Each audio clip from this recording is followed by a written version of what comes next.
In this video, I'm going to show you how to use SQL Server integration services to import data that was previously processed by Elastic MapReduce and Hive that looked at page hit data from Wikipedia and load that into SAP HANA 1. Now this is kind of a spin-off from the project that I did about 2 years ago where I actually used Elastic MapReduce and a Hive job to take the hourly dumps and put those into text files. And what we did is we went ahead and used S3 storage where we ran the Hive job and then took that Hive data, imported it into our HANA database, and then did an analytic view on that to show the information in Lumira. However, now that we have SQL Server integration services and the ODBC connector, we can actually load that in. So for example, if we look down here in the post, SAP has been keeping these page hit files around in the S3 storage bucket where we can go ahead and use this data to see the page hit data that we had for the month of March, April, and May back in 2013. What I've done is I've taken these data files and literally clicked on this link and then downloaded it into my data location here where I have my sample data. And so I have the various files here. I have a version of this one file here where I've actually used a routine to actually split it out into multiple files, because we're going to show you how you can do parallel loading a little later on. In this case, we're going to start with one file, this large file here, which is about 250 megabytes of data. I'm going to show you how to use that with SSIS. Now the first thing we need to do is we'll go ahead and launch Visual Studio and just show you some initial capabilities here with Visual Studio. And before I actually create a new project, there's a thing down here called the Server Explorer. And here, by right-clicking on Data Connection, you can add a new data connection to your system. And specifically, I've already installed the client tools. And one of the things that when you install the client, you get what's called the ADO.NET adapter for SAP HANA, in which you can go ahead and specify the data provider and then select the data source and click OK. And then from here you'll put in the name of the host and you would get that from your EC2 console. So for example, for the host here, I take my public IP address, copy it to the clipboard, and then paste it in. And then again, by default, the HANA 1 instances are instance 0. And then I'll use the system password. And again, if you're doing this for production workloads, you're going to want to create another user with a lower privilege other than system. But I'm going to go ahead to expedite, use system right now. So I'll type in my password and test the connection. Now the connection has succeeded. I'll click OK and then click the dialog, and what that does is it opens up a data connection to our HANA database, which allows us to examine the schemas. And here are the various schemas that I have on my system. Now for this exercise, we're going to go ahead and create a new schema and table for our Wikipedia data. Now there's no way in Visual Studio to actually run scripts at this point against HANA database, so we'll have to use SAP HANA Studio. I've already installed HANA Studio on my box, and the script that I have here is a takeoff of the one that you saw in the wiki, or in the post that I did from 2 years ago. So essentially we'll go ahead and create our schema, and we have our schema created. We'll create our table here called stage page hits, which has project code, page name, year, month, day, hour, page hit count by hour, and bytes loaded per hour. We'll go ahead, we're waiting for the schema to finish up here, so a little bit of contention. So we've got our schema created, and now we'll go ahead and create our table. And we have our table created, and if I do a select count from that table, you see we have no records. If I go back to Visual Studio now and refresh the schemas here, I'll now see that I've got my Wikidata schema, and under my tables, here's my page hits, and I can see the columns that were created. So I get a little bit of interoperability with SAP HANA within Visual Studio so that I can examine my schema. Okay, the next thing we want to do is create what's called a SQL Server Integration Services project to take the data from our flat file and load it in. Now, to give you an idea of what the data looks like, I'm going to, I have a program called Notepad++.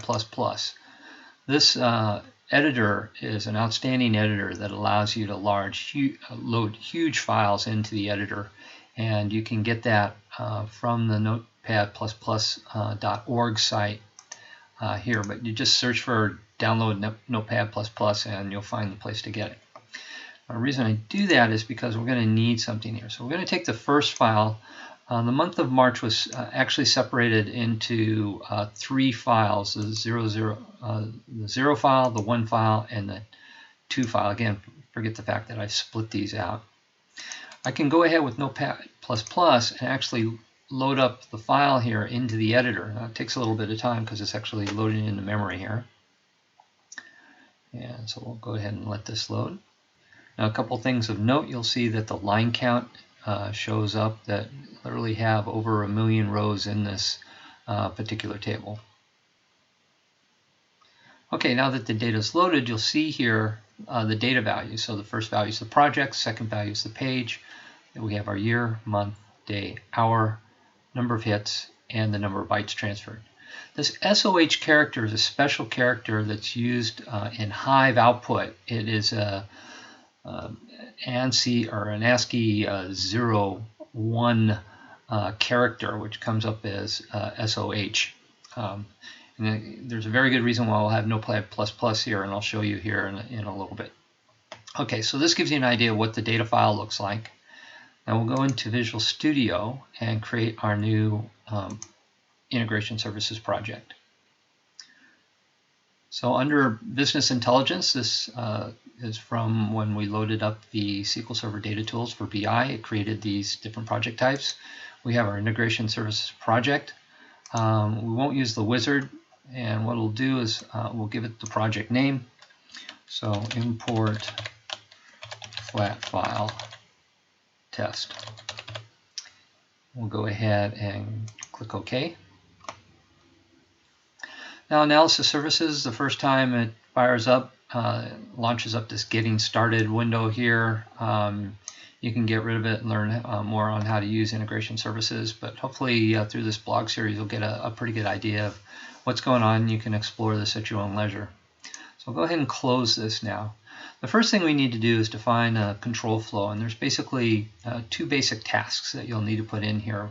One is a data flow task, which we're going to do. Another one is where you execute SQL tasks, and this is primarily to execute SQL Server SQL as opposed to SAP HANA SQL.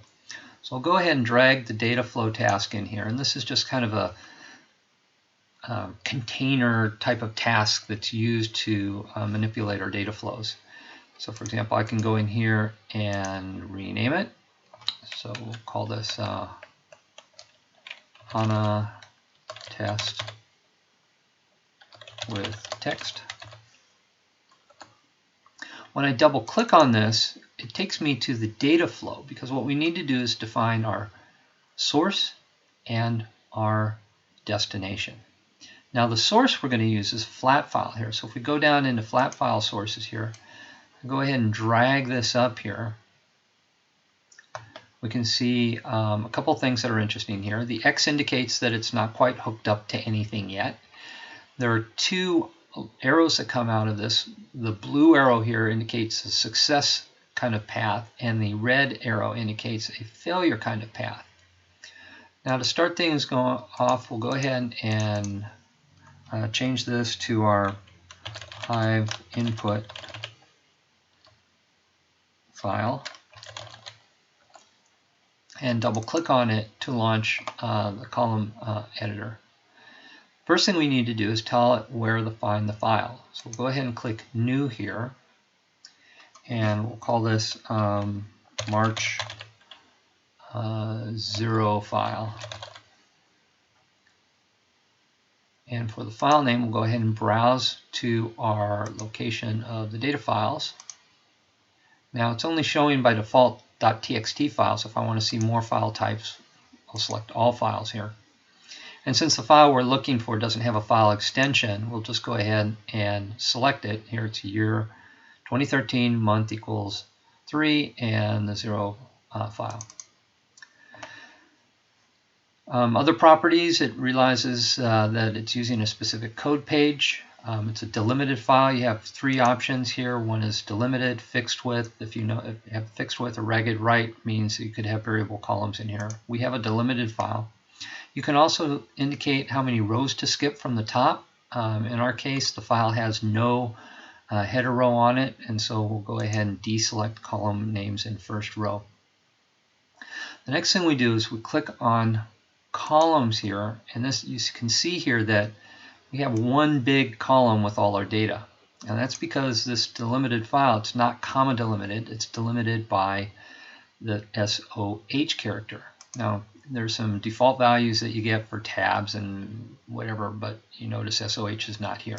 To add the SOH character, we go back to Notepad++ and literally go up here and select the SOH character and copy it to the clipboard.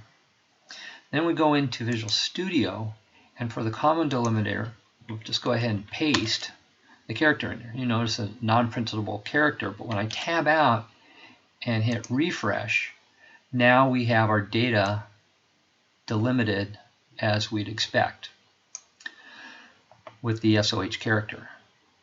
Now the next thing I have to do is go into the advanced section here, and I'm going to go ahead and name our columns. So the first column we have is, I'll just call it project, and the output width, what we need to do is make sure it pretty much matches what we have in our HANA database. So in our case here, we have, let's see if I can go ahead and take this here and size it, but it will go ahead and match up. So we have 50, 200, we've got varchar, we'll leave those at varchar 50, and the import we have a page hit, which is a big int, and our bytes per hour. So you keep that there for a reminder. So our column 1 is project, it's 50, column 0, column 1 is the page name, and this we need to expand out to 2,000 characters. Column 2 is year. Column 3 is month. Column 4 is the day of the month. Column 5 is the hour. That's the hour which the data came from. Then we have our page hits.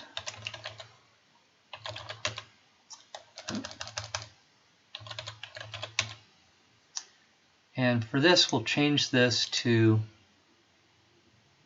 a 4-byte unsigned integer. And then finally, column 6 or 7 is our, we'll just call it bytes for now, and 50 is fine. We can preview the data here, and so here you see the column names at the top here. And click OK. So now we have our source file. You can see the columns here are displayed in the user interface on what the input columns are. I'll go ahead and click OK, and we'll see here we now have our input file defined. Now the next thing we need to do is define our destination. The destination we're going to want to use is an ODBC definition, or an ODBC destination. To get started with the ODBC destination, we need to register a ODBC connection through the device manager here. So what we're going to do is go to Server Manager here and type in ODBC and select 32-bit. Now the reason I select 32-bit is within Visual Studio by default it's configured to run, it's a 32-bit app, and so You can run packages in 64-bit, and I'll explain something to you here on how to do that. But right now, we're going with 32-bit. To get started, we'll go ahead and create a system DSN. This way it's available on the system. If you want to have transportability, you can use a file DSN or define the DSN on the fly. We're going to go ahead and use the system DSN and select our HANA database ODBC 32 driver and click Finish. We'll give it the name SAP HANA 1.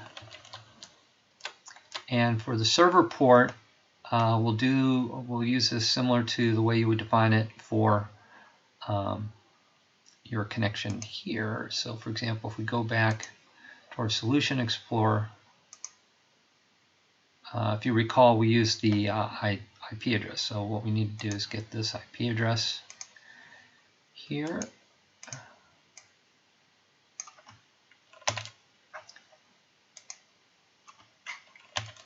And the port 30015. Go ahead and click Connect. It will prompt you for the user credentials. Again, we'll use System. And again, I'll emphasize that you'd want to use a low privileged user if possible.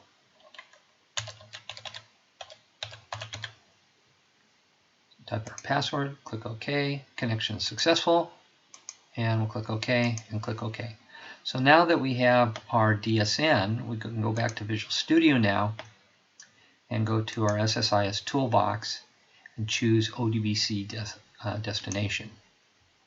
From here, I'll go ahead and rename my destination to SAP HANA Wikipedia Stage Table. And what I need to do now is go ahead and double click on this because it says there's no input component. So actually what I'm going to do is I'm going to wire up this guy here. And so by dragging and dropping, that sends the input stream. So we'll go ahead and go to Edit. And this allows me to select my ODBC connection. Now I don't have one yet. If I had an existing one, SSIS keeps track of these between sessions, but since I don't have one right now, I'll go ahead and click New. And I'm going to use the DSN name, and this is the example of using a user or system DSN name. I can go ahead and select SAP HANA 1, and I'll type in system and my password.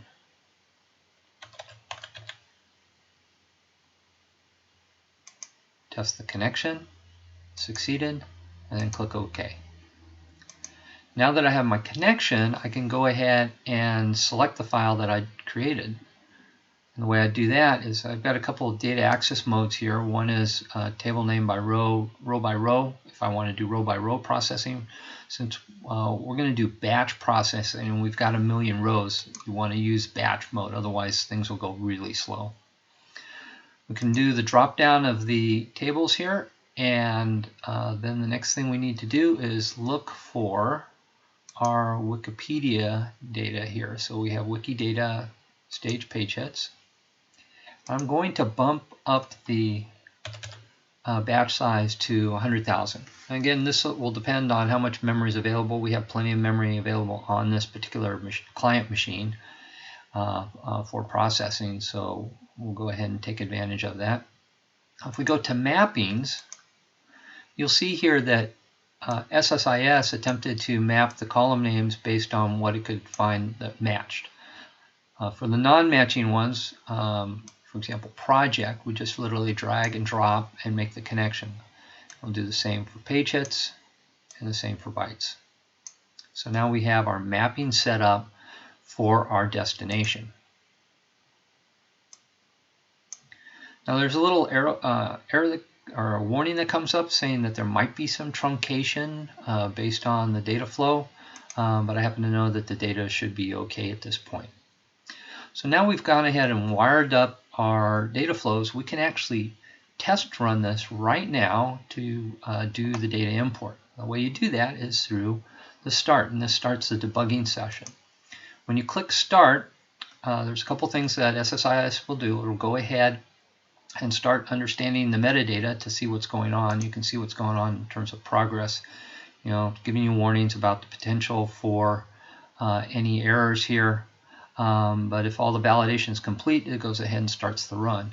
If you look at the data flow, you'll see here it's counting off the rows that it's actually importing. You see it's happening quite fast, which is very nice with the ODBC driver. So we were inputting about 5 million rows per one of these files here, which is another reason why if you have a lot of files you want to execute these in parallel, depending on your speed requirements. But in this case, we're just going to go ahead and kind of show you a simple data load. So we'll go ahead and let this continue here. Okay, data load is complete. And you can see here we've written over 5 million rows of data. If I want to see the time that it took to load that data, I can go ahead and see here that we had a elapsed time of about just a little under 2 minutes for processing the 5 million rows as part of the input. Now to validate that all the data got moved over, we'll go back over to our SAP HANA Studio here. I'll go ahead and now select our page count here and execute this.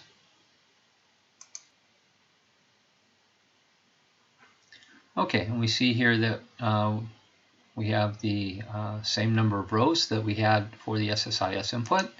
And we can do a little query here. For example, let's check the all the rows where page name started with SAP. We can go ahead and execute that, and you see here there are pages for SAP_AG, SAP, SAP ERP, and our favorite here, SAP HANA. So this is indicating that on March 14th at 10 o'clock GMT time, there were 102 hits on that particular data file or on that particular page.